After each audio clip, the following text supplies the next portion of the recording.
नमस्कार दोस्तों, स्वागत है आपका आपके अपने YouTube चैनल मन अप स्टोरीज में। दोस्तों, कहानी चल रही है कन्यादान एक सौभाग्य।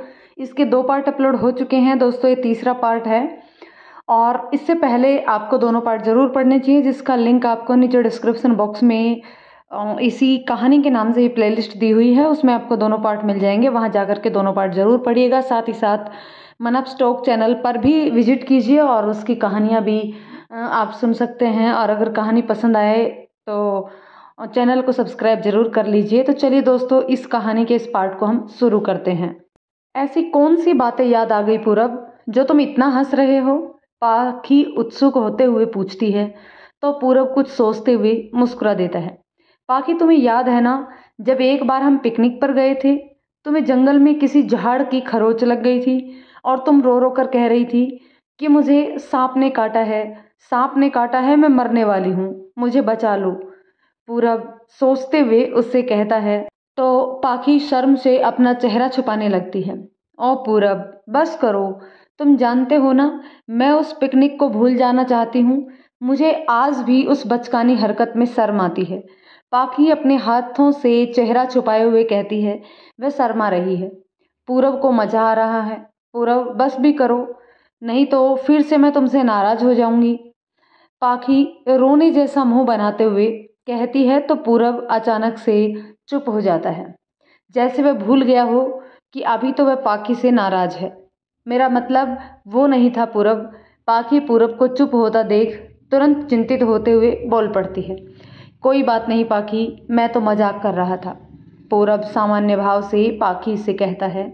तो पाखी उसे गंभीर भाव से देखे जा रही है, जैसे उससे कुछ कहना चाहती हो।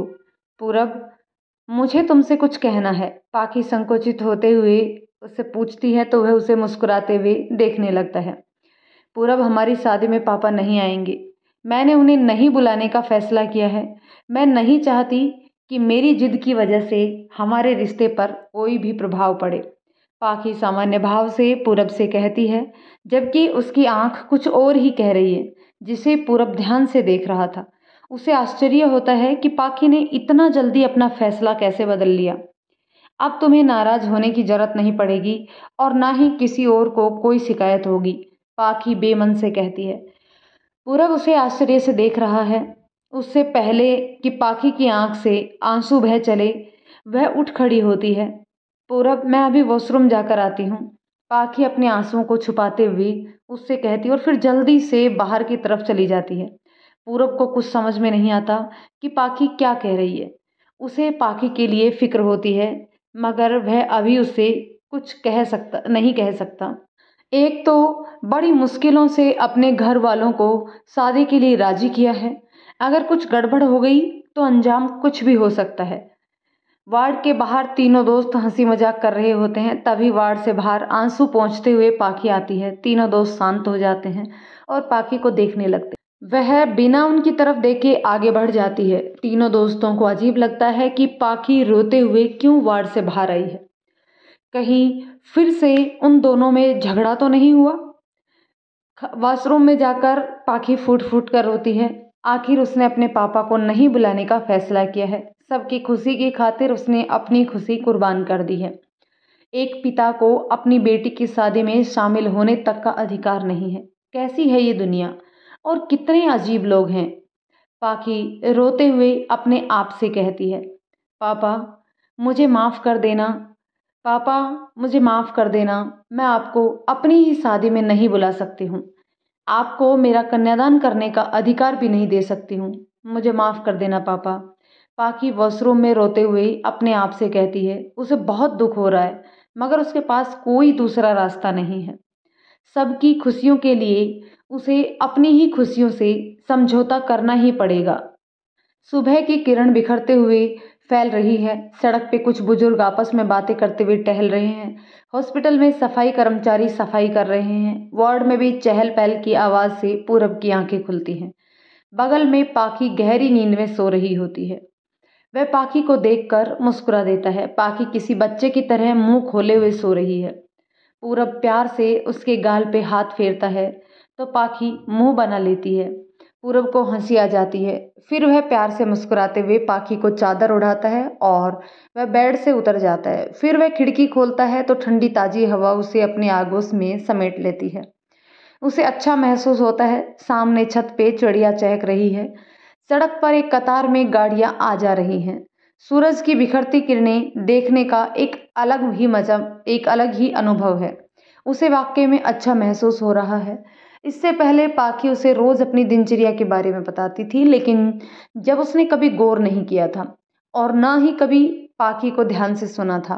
पर आज जब उसने स्वयं सुबह की प्राकृतिक सुंदरता को महसूस किया तो उसे भी यकीन हो गया कि सुबह जल्दी उठना कितना अद्भुत एहसास होता है। तभी पाखी की आंख खुल जाती है तो वह हड़बड़ाहट से उठ जाती है। पूरब उसे मुस्कुराते हुए देख रहा है।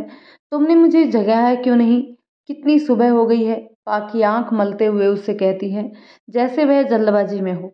कोई बात नहीं पाखी, आज तुम्हारी जगह मैंने सुबह की ठंडी हवाओं का लुत्फ उठा लिया है। वाकई में मुझे अच्छा लग रहा है, जैसे सब कितना सुंदर हो। पूरब खुशमिजाज भाव से कहता है तो पाखी भी मुस्कुरा देती है। अब पता चला कि मैं सुबह जल्दी क्यों उठती हूँ? पाखी जवाब में इतराते हुए कहती है तो पूरब मुस्कुरा देता है। हाँ बाबा, तुम सही, मैं गलत था।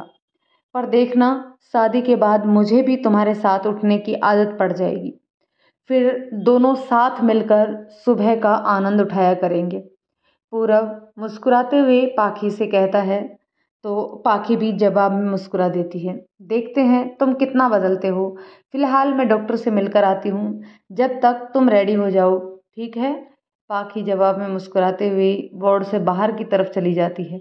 वार्ड के बाहर तीनों दोस्त एक दूसरे के ऊपर पैर लादे पड़े हुए मजे से सो रहे थे, जिसे देख पाखी को हंसी आ जाती है। वो मुस्कुराते हुए आगे बढ़ जाती है। पूरब का दोस्त मनोज की आंखें खुलती हैं तो देखता है कि विजय का पैर उसके मुंह पर रखा था।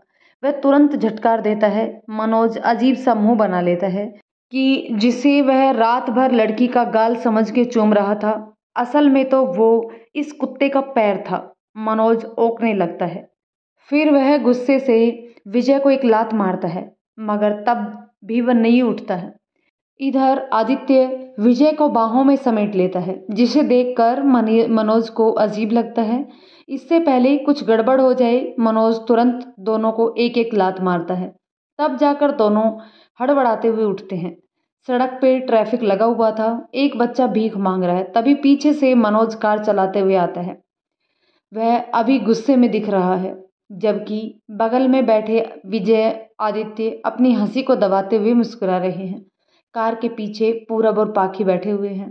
धत तेरी की, ये ट्रैफिक भी ना, जब देखो तभी दिमाग की माँ बहन करने के लिए लगा रहता है।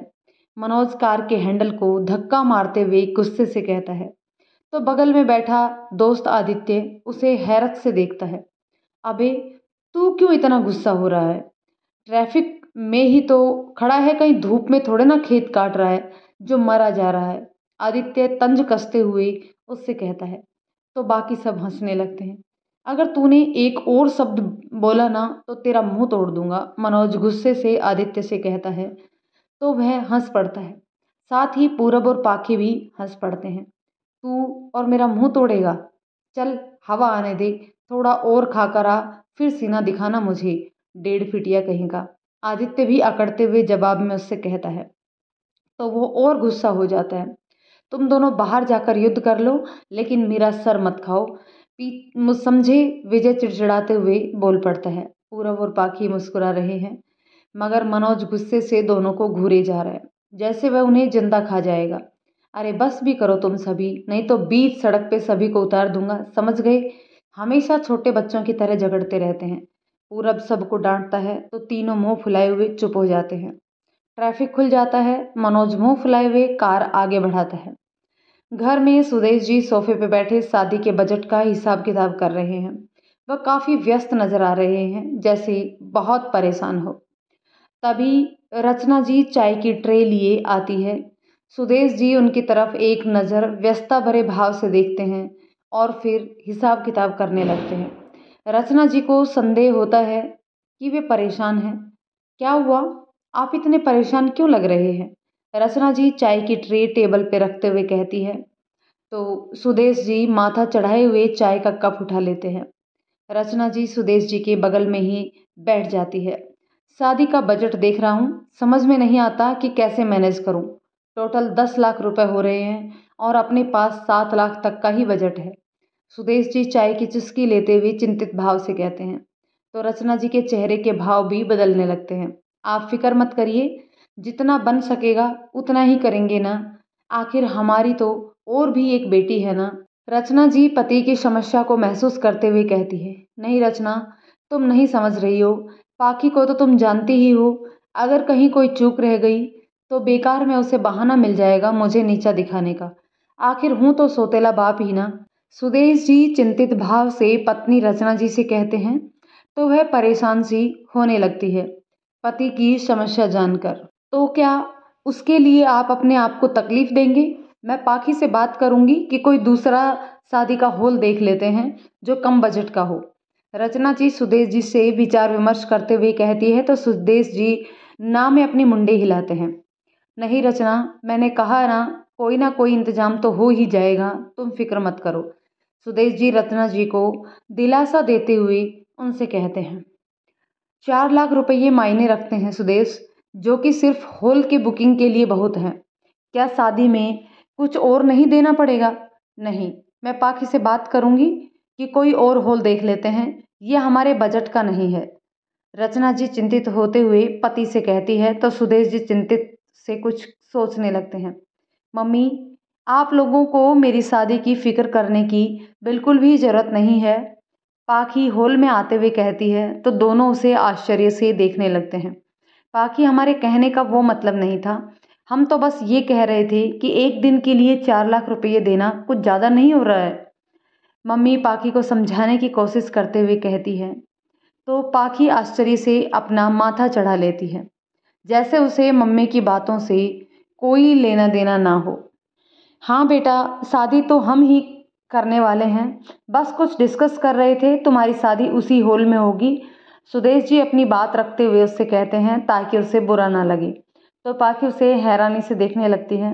मम्मी, मैंने कहा ना, आप लोग बिल्कुल भी परेशान मत होइए, और ये मैं आप लोगों को नीचा दिखाने के उद्देश्य से नहीं कह रही हूँ। मेरे पास पैसे हैं और पापा की करवाई हुई एफडी भी मैंने तोड़ ली है, सब अच्छे से हो जाएगा। प्लीज़ आप लोग परेशान मत होइए। पाखी सहजता से मम्मी की तरफ देखते हुए कहती है। तो वह उसे हैरत से देखे जा रही है। सुदेश जी भी उसे आश्चर्य से देखते हैं। लेकिन पाखी, तुम्हारी शादी की जिम्मेदारी तो मेरी ही है ना, ये शुभ काम मुझसे मत छीनो। देखना, कोई कसर नहीं छोड़ूंगा मैं शादी में, बस बहुत धूम धड़ाके से हो जाएगा सब। सुदेश जी पाखी को बहलाते हुए कहते हैं। तो पाखी उन्हें अजीब नज़रों से देखती है, जैसे उन्हें वाकई में पाखी की खुशियों की परवाह हो। पाखी को यकीन नहीं हो रहा है। पाखी, पापा सही कह रहे हैं और इस घर की पहली शादी है, हम सब कुछ करेंगे, तुम्हें कुछ करने की ज़रूरत नहीं है। मैं अपनी बेटी की शादी में कोई कमी नहीं होने दूंगी, देखना सब देखते रह जाएंगी। रचना जी भावुक होते हुए उससे कहती है। तो पाखी उन्हें प्यार भरी नज़रों से देखने लगती है। शायद वह मम्मी की आंखों में अपने लिए प्यार देख रही हो, जैसे वह कुछ कहना चाहती हो। ठीक है मम्मी, पर प्लीज़ कोई भी दिक्कत हो तो मुझे ज़रूर बताइए, आखिर मैं भी तो आपकी ही बेटी हूँ और आप लोगों की परेशानी भी तो मेरी ही परेशानी है ना। पाखी अपने मम्मी और पापा की तरफ देखते हुए कहती है। फिर वह अपने कमरे की तरफ जाने लगती है। रचना जी की आंखें भर आती हैं। सुदेश जी हैरत से देखते हुए खड़े हैं। कमरे में आते ही पाखी सीधा बिस्तर पर लेट जाती है। वह रो रही होती है। उसे दुख होता है कि अगर उसके पापा होते तो इस तरह के हिसाब किताब नहीं चल रहा होता, यूं उसे बेगानों की तरह दिखावा नहीं करना पड़ता। किसी को मेरी खुशियों की नहीं बल्कि उसके शादी के बजट को लेकर चिंताएं की जा रही हैं। पाखी रोते हुए अपने आप में सोचती है, अब वह भी लड़ाई झगड़ा नहीं करना चाहती, बस किसी तरह एक बार शादी हो जाए, तब तक वह किसी को कोई जवाब नहीं देगी। पाखी मन ही मन सोच रही है। तभी उसके मोबाइल पे पूरब का मैसेज आता है। कल शॉपिंग के लिए चलना है, मेरी मम्मी और दीदी भी आ रही हैं, तैयार रहना पहले इम्तिहान के लिए। पाखी मुस्कुरा देती है मैसेज पढ़कर। ठीक है, जैसा तुम चाहोगे वैसा ही होगा। पाखी मैसेज के जवाब में लिखती है तो तुरंत पूरब का दूसरा मैसेज आता है। तुम मेरी गुलाम नहीं हो पाखी, तुम्हारी अपनी मर्जी भी मेरे लिए उतनी ही इम्पोर्टेंट है जितना कि मैं अपने आप को अहमियत देता हूँ। मैसेज पढ़कर पाखी दुखी सी हो जाती है। वह लिखना चाहती है कि फिर मेरे पापा को क्यों मेरी शादी में नहीं बुलाया जा रहा, लेकिन वह लिख नहीं सकती और फिर आगे जवाब में कोई मैसेज नहीं किया। वह कुछ सोचने लगी अपने पुराने दौर को। जब वह पूरब से मिली थी, वह उसकी हर छोटी बड़ी ख्वाहिश को पूरा करने के लिए तैयार रहता था, लेकिन अब तो वह उसे समझ भी नहीं पाता है। पाखी अपने पुराने ख्यालों में डूबी हुई सोच रही है, तभी किसी अनजान नंबर से फ़ोन आता है। घंटी बज रही है। पाखी का ध्यान टूटता है और कॉल रिसीव करती है। हेलो, पाखी ने धीरे से फ़ोन उठाते हुए कहा। बेटा, पाखी बोल रहे हो? कैसे हो बेटा? फ़ोन पे किसी अधेड़ उम्र की आवाज़ आई तो पाखी चौंक पड़ी। जी, मैं पाखी ही बोल रही हूँ। आप कौन? पाखी ने चौंकते हुए पूछा तो फ़ोन पे किसी के खांसने की आवाज़ सुनाई दी। उसकी धड़कन बढ़ चलती है, जैसे उसका दिल कह रहा हो कि इस आवाज़ को उसने पहले भी सुना है। बेटा, मैं पापा बोल रहा हूँ। पाखी के पापा ने जवाब में बड़ी उत्सुकता से कहा तो मानो पाखी के जेहन में बिजली सी कौंध गई हो। उसका संदेह सच साबित हुआ। पापा, आप? पाखी भावुक होते हुए कहती है। उसे यकीन नहीं हो रहा कि इतने सालों बाद पापा ने फ़ोन किया है, जिनकी आवाज़ सुनने के लिए वह तरस गई थी। बेटा, रो मत, ऐसे रोते नहीं हैं, चुप हो जाओ। पाखी के पापा रमेश जी अपने गांव के घर में खाट पे बैठे फ़ोन में पाखी को बहलाते हुए कहते हैं, जबकि वह समय खुद भावुक हैं। कितने सालों बाद अपनी बेटी की आवाज़ सुन रहे हैं। दोनों तरफ एक ही तड़फ है, एक सा ही दर्द है। पापा, आप मुझे भूल गए ना? कितने साल हो गए हैं और आपने एक बार भी फ़ोन नहीं किया और ना ही मिलने आए। पापा, आपकी बहुत याद आती है। पापा, आप कहाँ हैं? पाखी अपने कमरे में खिड़की के पास खड़ी फ़ोन पे रोते हुए पापा से कहती है तो पापा का दिल भी पसीज उठता है। उसकी आंखों से भी आंसू बह चलते हैं। बेटा, आप तो जानती ही हो ना कि मुझ अनपढ़ को कहाँ कहीं आना जाना होता है। यही सोचकर तसल्ली ले लेते हैं कि ऊपर वाला तुम्हारे साथ है। तुम खुश रहो और मुझे क्या चाहिए। पापा बेटी को फ़ोन पे दिलासा देते हुए कहते हैं और फिर से खांस पड़ते हैं, जैसे वे बीमार हो। पाखी की धड़कन बढ़ जाती है पापा को खांसता हुआ सुनकर। पापा, आपकी तबीयत तो ठीक है ना? आप खांस रहे हैं, कहीं बीमार तो नहीं हैं? आपको देखने का बहुत मन करता है। रमेश जी अपनी खांसी को रोकने लगते हैं ताकि बेटी उनकी तबीयत को लेकर कुछ और ना पूछे। नहीं बेटा, मुझे कुछ नहीं हुआ है, मैं ठीक हूँ। अब उम्र भी तो हो चली है, थोड़ा बहुत तो लगा ही रहता है। इतना कहकर वो फिर से खांस पड़ते हैं। कोशिश करने के बावजूद भी अपनी खांसी को रोक नहीं पाते। पाखी का दिल बेचैन सा हुआ जा रहा है। उसे तो अभी भी यकीन नहीं हो रहा कि वह अपने पापा से बात कर रही है। पापा, आप बीमार लगते हैं। क्या आपके साथ कोई भी नहीं है जो आपका इलाज करवा सके? पाखी घबराते हुए आगे पापा से पूछती है तो पापा हंस देते हैं। पाखी को बड़ा अजीब सा लगता है। अरे पगली, तुम परेशान मत हो, मैं एकदम ठीक हूँ। बहुत दिनों से तुमसे बात करना चाह रहा था, लेकिन तुम्हारा नंबर नहीं था मेरे पास। वो तो अपने मिश्रा जी के बेटे ने कहीं फेसबुक से तुम्हारा नंबर निकाल कर लाया है, तभी तो तुमसे बात कर पा रहा हूँ। रमेश जी आगे सहजता से कहते हैं तो पाखी की आंखों से आंसू बह चलते हैं। उसे पापा की याद आ रही है। वह रह रहकर अपने आप को गुनहगार मान रही है कि पापा मुझसे बात करने को, मिलने को तरस रहे हैं और मैं तो उन्हें ये भी नहीं बता सकती कि मेरी शादी होने वाली है। क्या मेरी किस्मत है। इतनी बेबस हो गई हूँ मैं। पाखी रोते हुए मन ही मन अपने आप से कहती है, अच्छा बेटा, अभी रात बहुत हो गई है, तुम सो जाओ, फिर कल बात करेंगे, ठीक है? रमेश जी प्यार भरे स्वर में कहते हैं और फिर खांस पड़ते हैं। पाखी को पापा का यूं प्यार से कहना अच्छा लगता है। वह मुस्कुरा देती है। उसे याद आता है कि बचपन में पापा ऐसे ही प्यार से कहते थे, उसे पुचकारते थे। पापा, आप कैसे हो गए होंगे? क्या आपके बाल सफ़ेद हो गए होंगे? आप मोटे हो गए होंगे या फिर वैसे ही हैं अब भी? पाखी किसी बच्चे की तरह पूछती है तो रमेश जी हंस पड़ते हैं। पाखी भी मुस्कुरा देती है, बेटा बूढ़ा तो हो ही गया हूँ तो बाल भी सफ़ेद होने ही हैं, और वैसे भी एक उम्र के बाद तो इंसान का रूप रंग बदलता ही है ना बेटा, पापा हंसते हुए कहते हैं। तो वह भी हंस पड़ती है। पापा मैं कल आपको फ़ोन लगाती हूँ, फिर बहुत सारी बातें करेंगे और अपनी फ़ोटो भी भेजती हूँ, आप भी भेजिएगा, आपको देखने का बहुत दिल करता है पापा। पाखी उत्सुकता से कहती है, ठीक है बेटा, अपना ख्याल रखना, पापा मुस्कुराते हुए जवाब में कहते हैं। तो पाखी खुशी से झूम पड़ती है। बाय पापा, गुड नाइट। हाँ बेटा जी, गुड नाइट, खुश रहो, और फ़ोन रख देते हैं। पाखी खिड़की के पास खड़ी खुशी से झूम पड़ती है। उससे अपने पापा से कितने सालों बाद बात की है। वह बहुत खुश होती है और सबको बताना चाहती है, लेकिन ये सोचकर उदास होने लगती है कि किसी को क्या फ़र्क पड़ता है कि मेरे पापा का फ़ोन आया था, किसी को क्या मतलब है मेरी खुशियों से। पाखी उदास होते हुए मन ही मन सोचती है। गांव में खाट पे पाखी के पापा रमेश जी लेटते सोचते हुए विचारते हुए लेटे हुए हैं।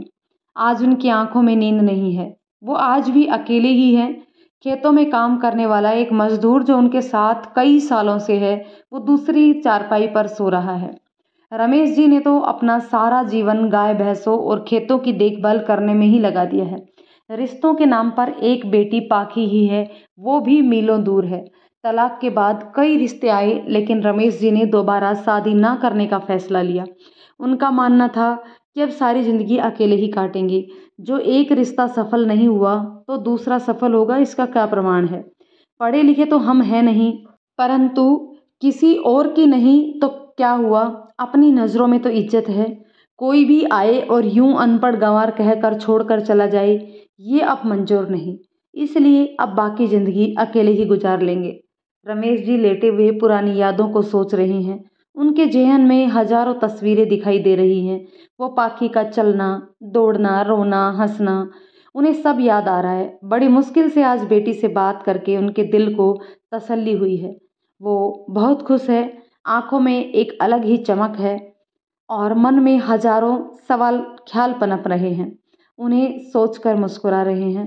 पाखी को देखने की बड़ी इच्छा है, उससे मिलना चाहते हैं, लेकिन अब तो वो कहीं जा भी नहीं सकते। घर, पालतू जानवर, खेती बाड़ी, अब ये सब भी तो रमेश जी के अपने साथी हैं।